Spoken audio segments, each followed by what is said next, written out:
Like one is a syllabus, another one is a placement officer, placement cell complete. Why? Because faculties or HODs are designing the syllabus in such a way that cyber security means you need to attack multiple systems. So attacking is the first priority.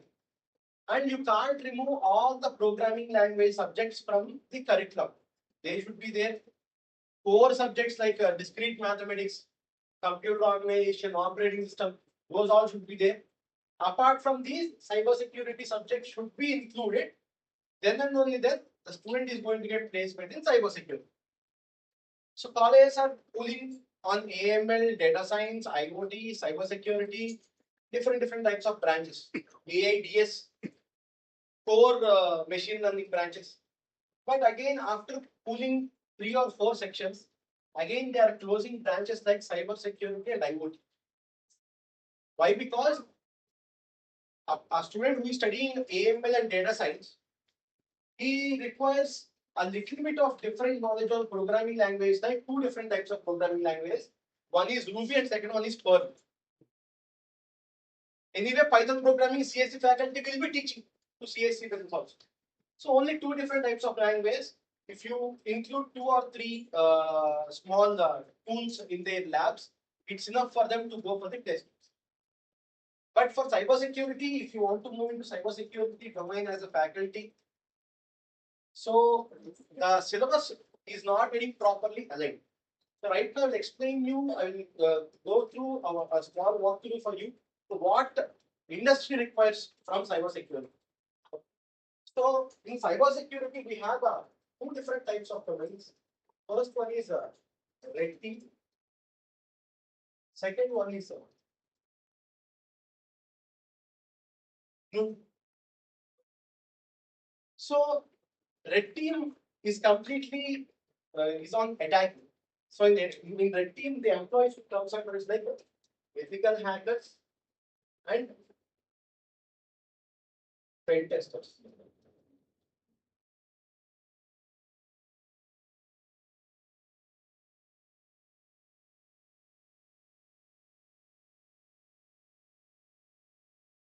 Ethical hackers and pen testers comes under red hat. And blue team means it's called security operations center. Security operations center.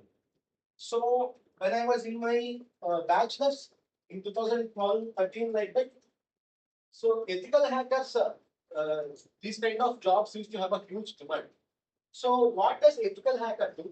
What does a penetration tester will do? And what security operations center guy is going to do? I will give you a brief introduction. Then I will align this with respect to the job opportunities for the students so that as a faculty, when you move into cybersecurity branches, you can guide regarding syllabus, US, and as well as the student placements, and you can give some of the inputs to the placement officers as well. Okay. So here, ethical hacker means the person who attacks on the digital assets of his own organization.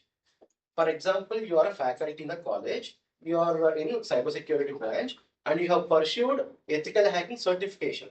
If you get a permission letter from your principal, you have authority to perform multiple attacks on your systems which are present in labs and as well as the servers as well.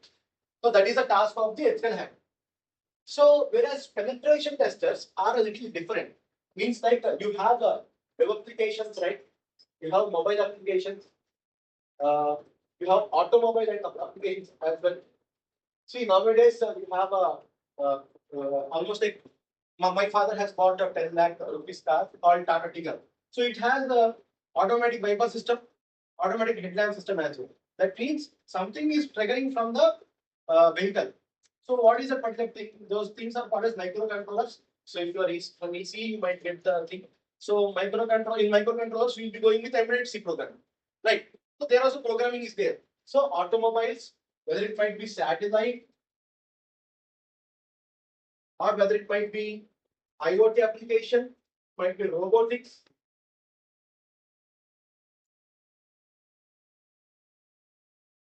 So see, these all are different types of domains, and these all are called as applications. So if you perform attacks with respect to the application, then that is called as pen testing. So if you are, for example, you work for TCS, and TCS has a lot of clients. One client he has a requirement of developing a web application. After the web application gets developed, you need to perform attacks on the website. So that's where you are called as web creativity. That means ethical hacking is a kind of attacking thing which is related to the organization, whereas pen testing is a kind of attacking thing which is related to the application. So this is the difference between both of them, ethical hacking and pen testing. So earlier ethical hacker seems to be for ethical hacking more demand used to be there, and only if you see among all these applications, only web applications used to be there in the time of 2012 or 14 like that. So these ethical hackers used to perform pen testing of web applications also, both. So at that time, Facebook also used to have a lot of vulnerabilities, web vulnerabilities.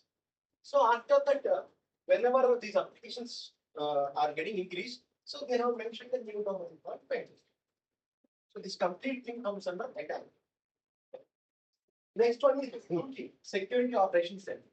Before 2020, only companies like Microsoft, Google, Deloitte, I mean like tier 1 and tier 2 companies used to have Security Operations Center. Security Operations Center means a team of members who will be monitoring your complete digital assets. Monitoring is what they will monitor. They will be looking at systems. No.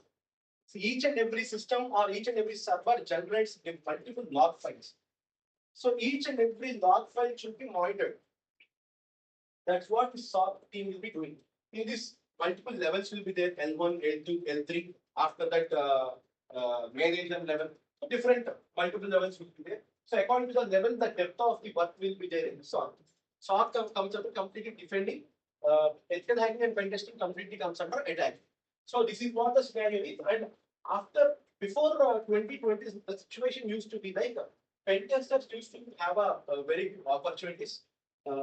Ethical hacking a little bit less. Why? Because these all applications have failed. Ethical hackers, why they are getting eliminated is like apart from all these applications, there is one more application they define that network. So website is a digital asset of a company. Mobile is a digital asset of a company. Network is also a digital asset of a company.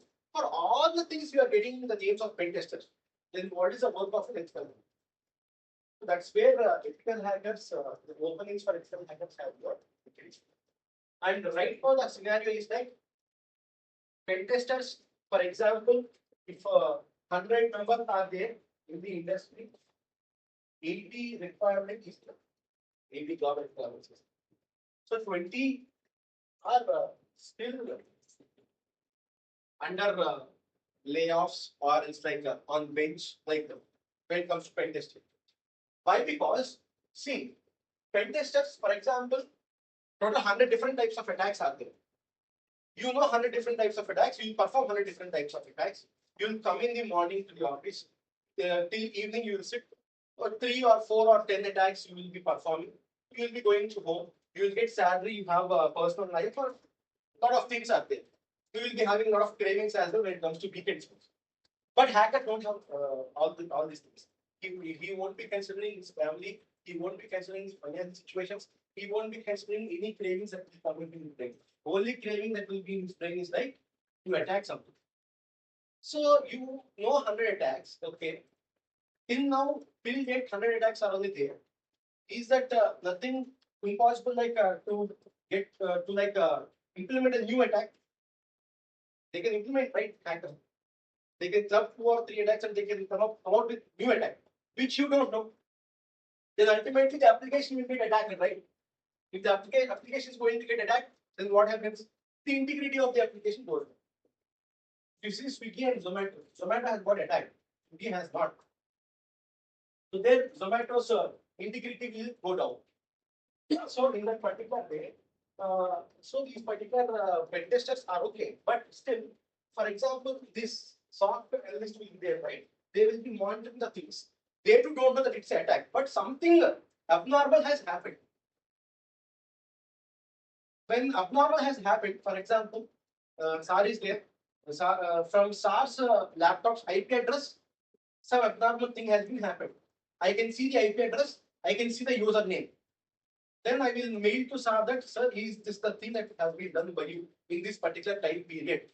Time is also mentioned in the log file. SAR will acknowledge me that whether he has done or not. If not, then we are going to block SAR's laptop. We are going to quarantine SAR's laptop. We are going to get the laptop physically. We are going to run antivirus, endpoint detection response, different advanced tools, and we will get to know whether there is anything that has been came from outside into his laptop. That is what here SOC will be doing. So right now the industry is when here 180, 20 still positions need to be generated. But in SOC, that's not the case. See, for example, one website is there. For one website, you want to perform pen testing, how many number of employees might be required to perform pen testing on one website? See, we generally perform 300 to 400 employees. According to the functionality of the website, 300 to 400.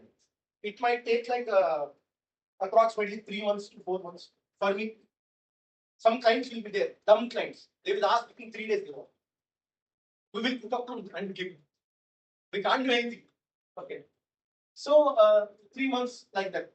For those 3 months, I myself will be working on those 300 400 test cases. I don't want anyone's help. I will go to office daily, morning 9 to evening 6. I will check and I will do. If I want, I might take work from home also. Not an issue. But when it comes to at least for one website, one pen tester.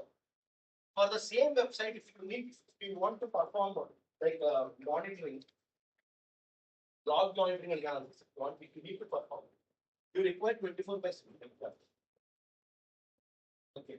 So 24/7 employees means we have a level 1, level 2, level 3.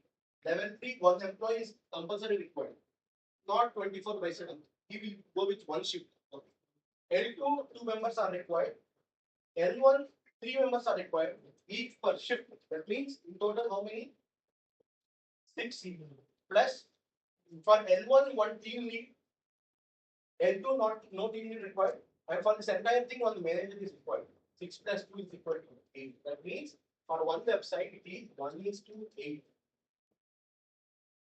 For pen testing, one employee is required.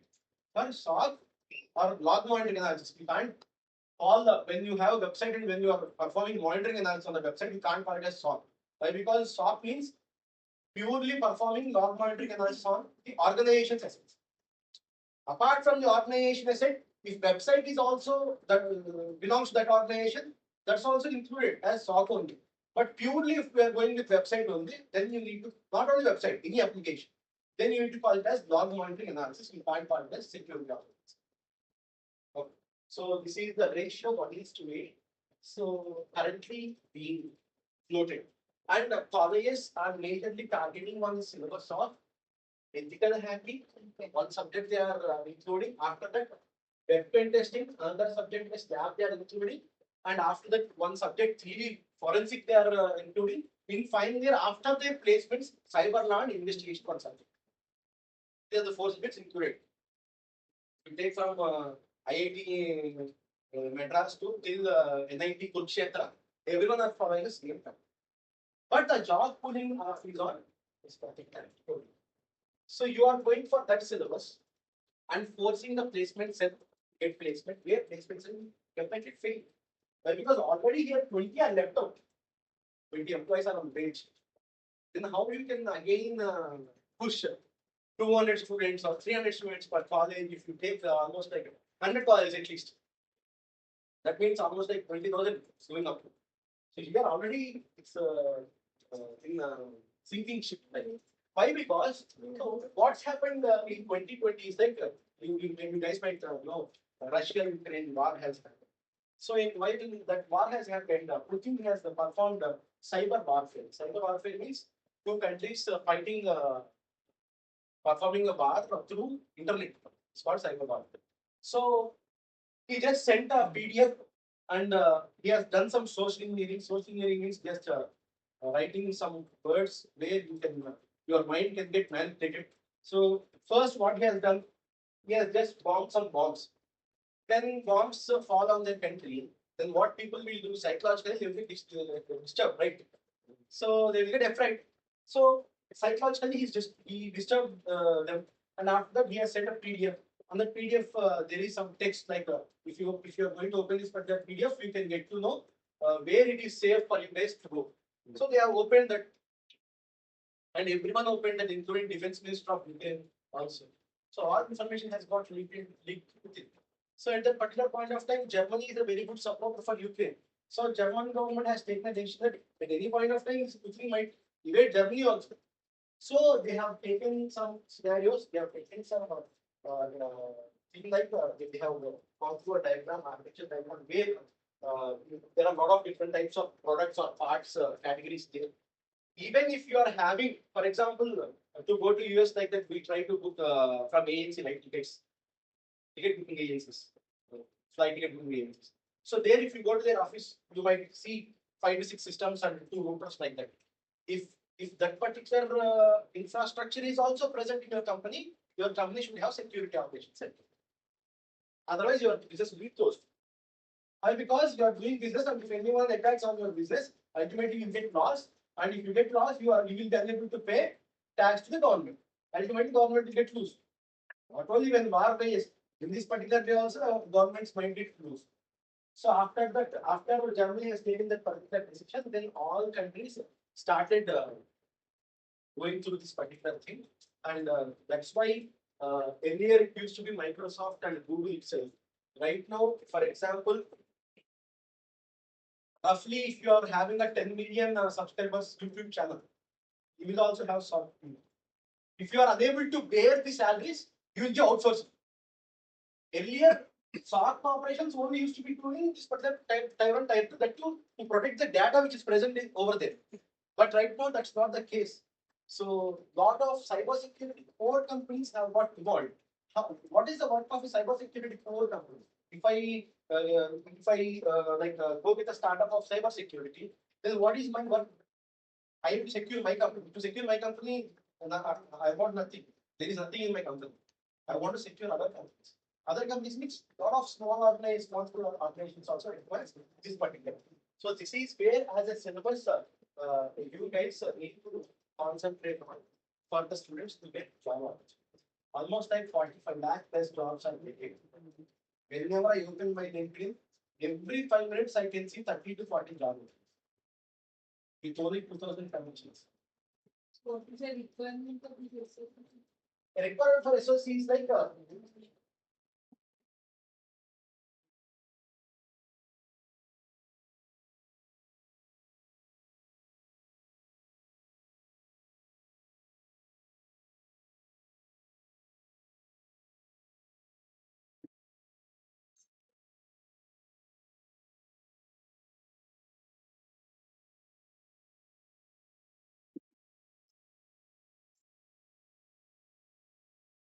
so if we say like SOC, not only purely SOC, you need to, as a faculty, you need to get trained, and as a faculty, you have to train the students as well on not only recruitment, but there is another team called as a purple team.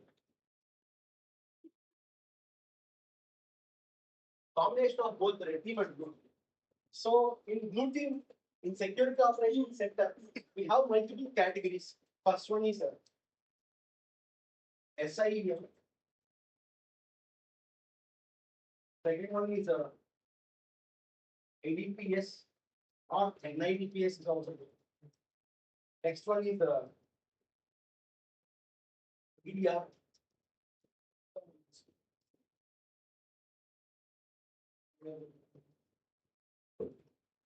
Malware analysis.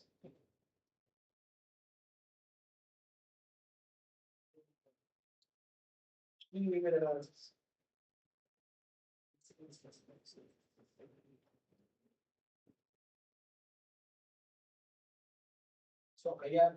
these are some of the categories. So EDR and antivirus will also be there. These are some of the generalized categories that comes under security operations. First one is SIEM. SIEM means security information event management, which comes under completely log monitoring analysis. You, as a log monitoring analysis, you can perform on the organization, you can perform on the application. Anything is okay. Next one is NIDPS or IDPS, IDS or IPS, you can call either ways. So network intrusion detection and prevention systems. So we have a very good tool called Smart for that, which is a Cisco product, and we have another tool called Surikata. A number of tools for each and every category. For SIM, you have a Splunk tool. Splunk, if you hit in Google or ChatGPT, Can you repeat the tools in Indian? NIDPS, okay. It's not and Surikata.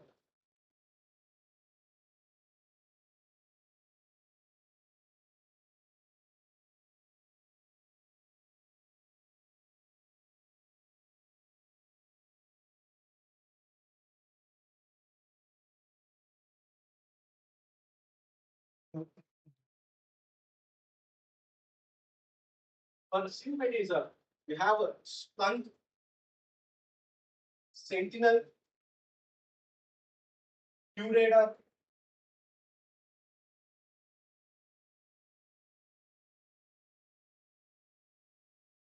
and logarithm, ArcSight. Multiple tools are there. If you open Google or ChatGPT, if you ask in top three, you will get Splunk name. In top five, you will get Splunk and QRadar both. QRadar and Sentinel both are like cloud products. QRadar belongs to IBM company. Sentinel belongs to Microsoft company. Splunk used to be its own company, but last year Cisco has overtaken it. Cisco has bought Splunk. It's way too much powerful tool. So in this particular way, SIM and NIDPS and EDR, endpoint detection response and antivirus. These are the proprietary tools. These are the proprietary tools. Yeah. So we have to purchase a license for using them. For Splunk, if you want, you will get 90 days or 90 or 60 days. They are doing trial version. 30 days. Trial version they are doing. For Sentinel also, it's 1 month with credit card over there. QRadar, you can directly have a file where you can dump it in virtual box. But for everyone, it doesn't work. Why? Because QRadar, if you want to run, you require 16 GB should be allotted for QRadar itself in virtual box. That means your laptop should be 32 GB. So Splunk tools itself is enough. And next, if you go to NIDPS Smart tool, what it will be doing is like it will be, for example, if anyone performs ping command, did you ever perform ping command, ping space IP address? Why you will perform that? To get to know the delay, to get to know the round trip time of. To get to, for example, if it's a server's IP address, to get to know whether the server is live or not. Reply message will be coming from there. We guys don't have that much brain. How much hackers have? Why? Because they will perform ping command to see whether it's live or not. If it's live, they want to attack. And we guys, what we will do if it's live, yeah, we can post a question paper in that for students. That's what we will do. That's what hackers will think. So whenever hacker performs such kind of attacks, not only attacks, just a small ping command also, then this particular smart tool, what it will do is like it will show us in the Linux interface, wherever we posted the tool, in the interface it will be showing that from this particular IP address, this particular attack. For example, ping command has been hosted. ICMP packets are received. That's what it means. So this is what at least you need to teach in the lab for students for intrusion detection systems. In companies, when it comes to industry, what happens is like we don't see smart. Network admin will be doing all backend work. What he will do, he will launch Splunk and he will get all the smart files integrated into Splunk. He will get all the EDR is also category. You will have different types of tools in EDR. From that tool also you will get integration into Splunk and in this particular way, emails as well. So all will be integrated into Splunk. Vulnerability management will be there. In BAPT we have a vulnerability. If it is in pen testing, you call it as BAPT. Vulnerability assessment. The tool which industry guys uses most probably me is Nessus. When it comes to security operations center, you call it as vulnerability management. There also Nessus. So what Nessus will do? Nessus will get attached all to your systems. 24/7 it will be scanning your systems. Whenever it is scanning, see backend protocols. I think you guys have a good idea about complete networks. Around 65,000 protocols will be there. So in that static and dynamic, static will be 47,000 change. They have versions. Protocols have versions. You need to update the version. For example, any system has got outdated protocol version. This necess will get alert. This alert also will be transferred, integrated to Splunk.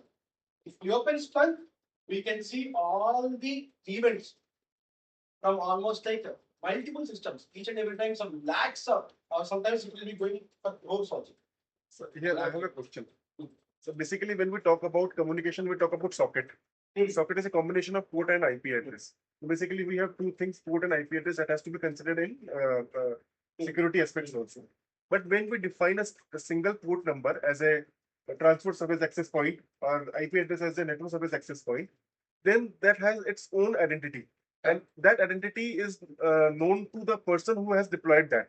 Yeah. So how it is possible to attack that identity when it is not? Multiple things.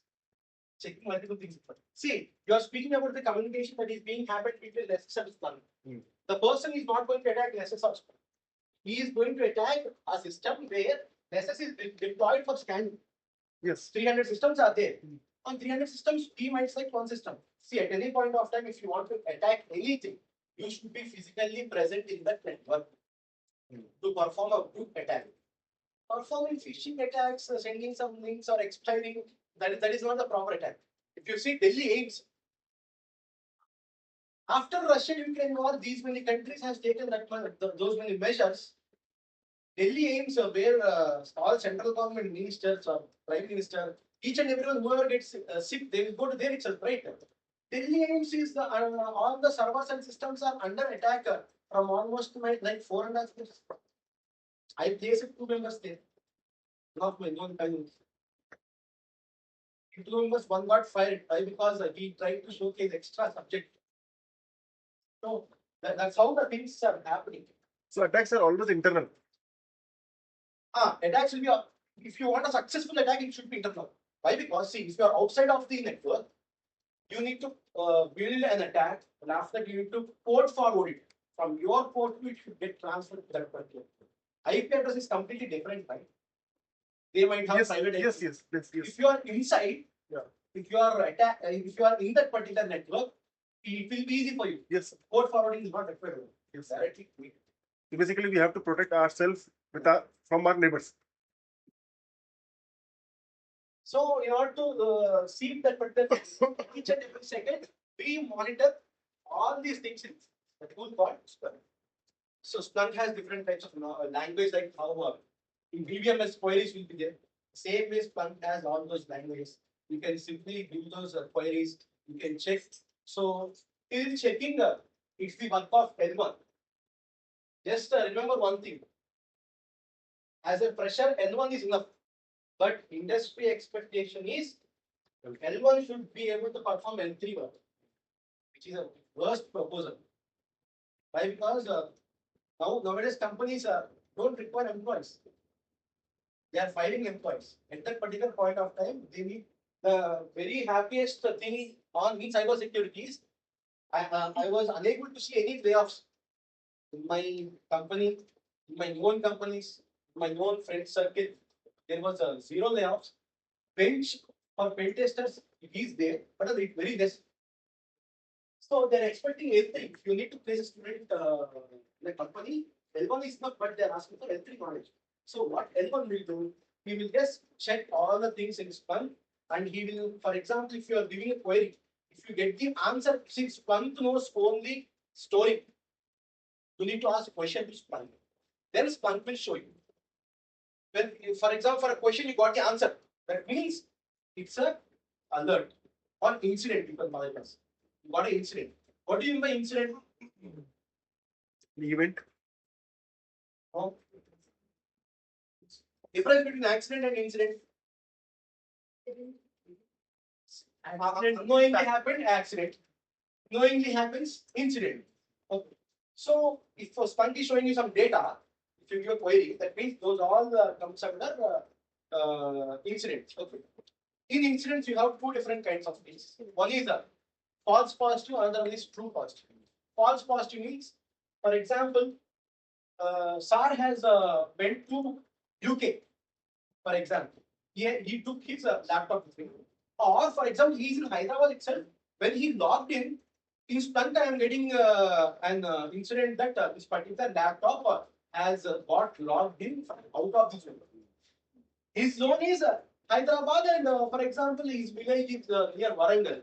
We will be, as security team, we will be giving a radius of 200 kilometers from Hyderabad, the diameter sorry, this particular any type of radius or any type that will be analyzing that.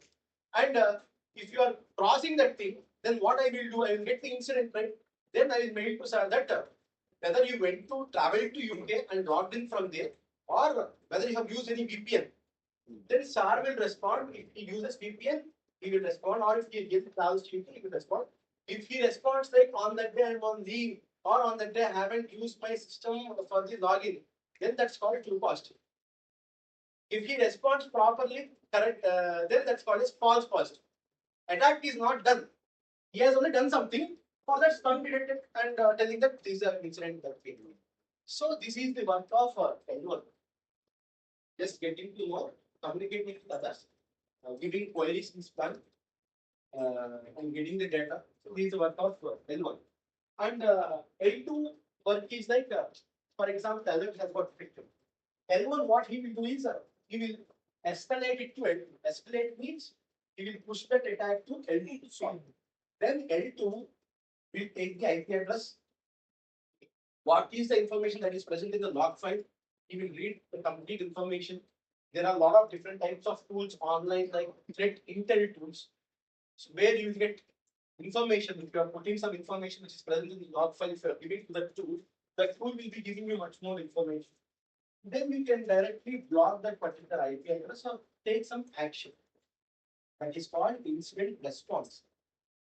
Where L2 will be going with incident response, IRT or IRT.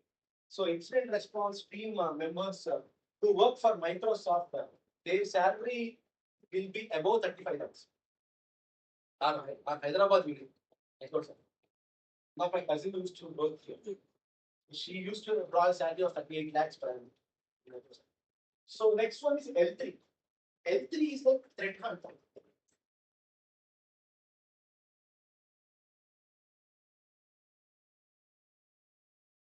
(24/7) we will be looking for any type of threats that are present in the system or as like in the organization. Like that is what the word for L3.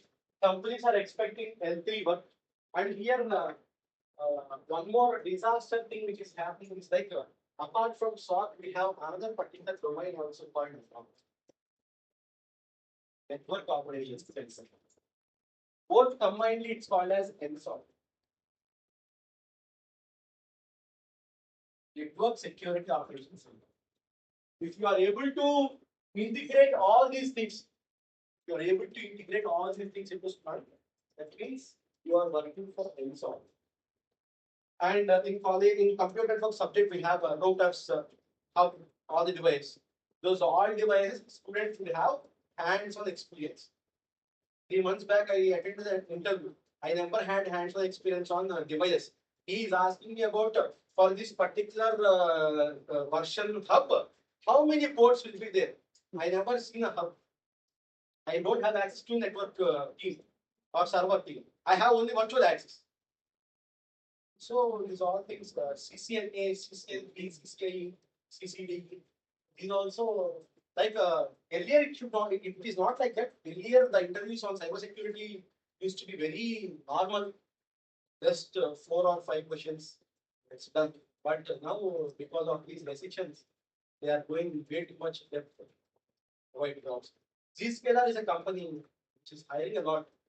You can recommend that to your placement cell officers. So if you are going with this particular syllabus and if you are raising question to placement cell for the placements of the students, so they are not going to help you out. So this is the thing that we have.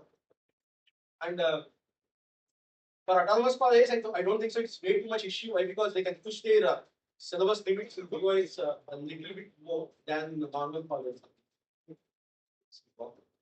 And if you have any doubts in these things, we'll go with doubts for 5 minutes. After we'll go. So like you said, you have taken the name of Zscaler.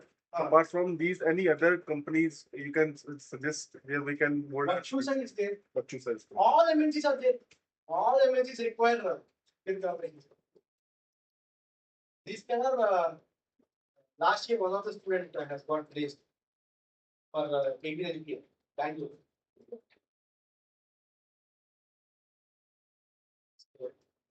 When it comes to programming, so there are a lot of different types of tools are there. You need to go with like with the student. For example, if you go with how CAC guys will go from first year with their I think they have integrated Python programming also first year itself for AML students and for CAC students. The same way, ethical hacking is a subject which should be included for cybersecurity in first year along with Python and C programming. If you include that, then what happens? Ethical hacking has a lot of tools, small tools. There are a lot of things like ethical hacking, scanning, information gathering. If you give an IP address, the tool will detect and give you right to longitude. It's about small tools. They can get to know what is Python programming. They can get to know ethical hacking, small tools. Then in second year, they can go with the micro project by building these kind of tools. When they build these kind of tools, by they come into third year, these kind of Splunk tools which are way too much large, they will get a little exposure how to design a tool, security tool. By coming to final year, at least if you have 4 sections of cybersecurity, you can go with one particular patent granting from your college. So in this way, if you push the students, why? Because I don't say only software and some jobs are there. So if you are in cyber, it is way too good to have knowledge of programming as well. Perl, would it be significant to learn Perl for students? It is Would it be significant for students to learn Perl so for client server parallelism? just for an overview, it's okay.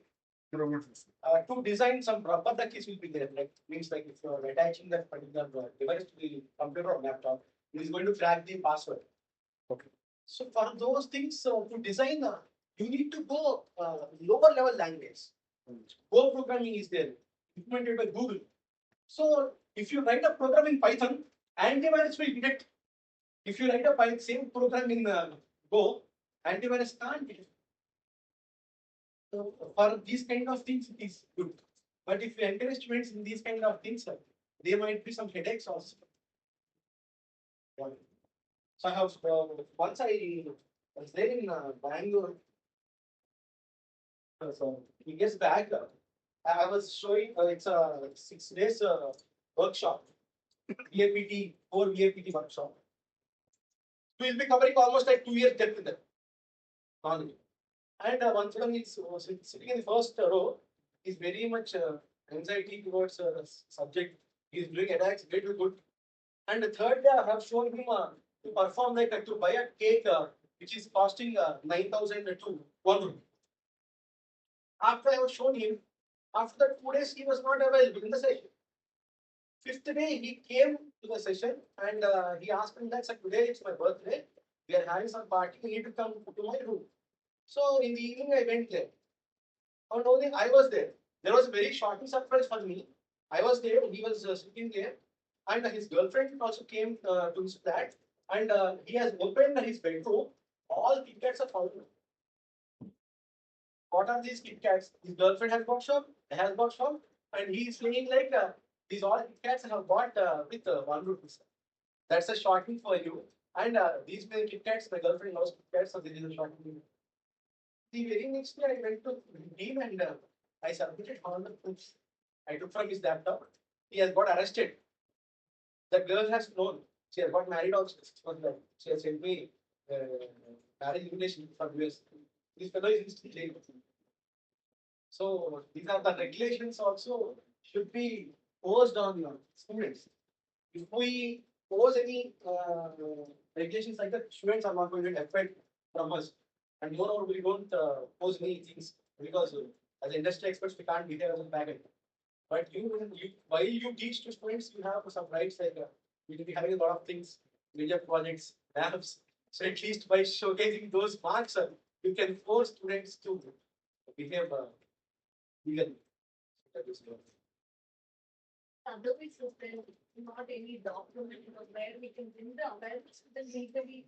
What if they We don't have a lot of online things. Otherwise, you can ask ChatGPT how to avoid students what the document. Download it from any website, guidelines website. India also has a lot of websites. Cybercrime websites are there. A lot of websites. Any other doubts?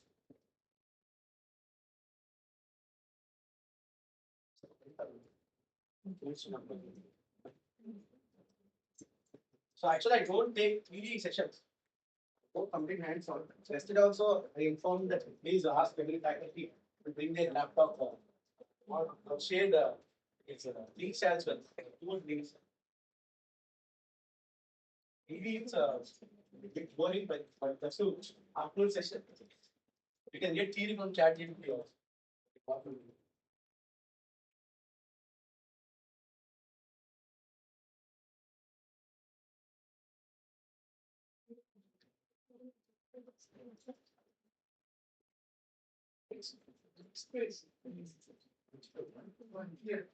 We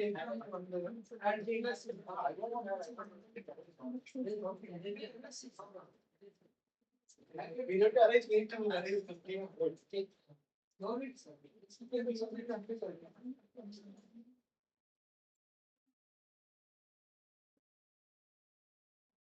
We'll go to lab. Let's see how it works. If it works, you guys are going to see. Like,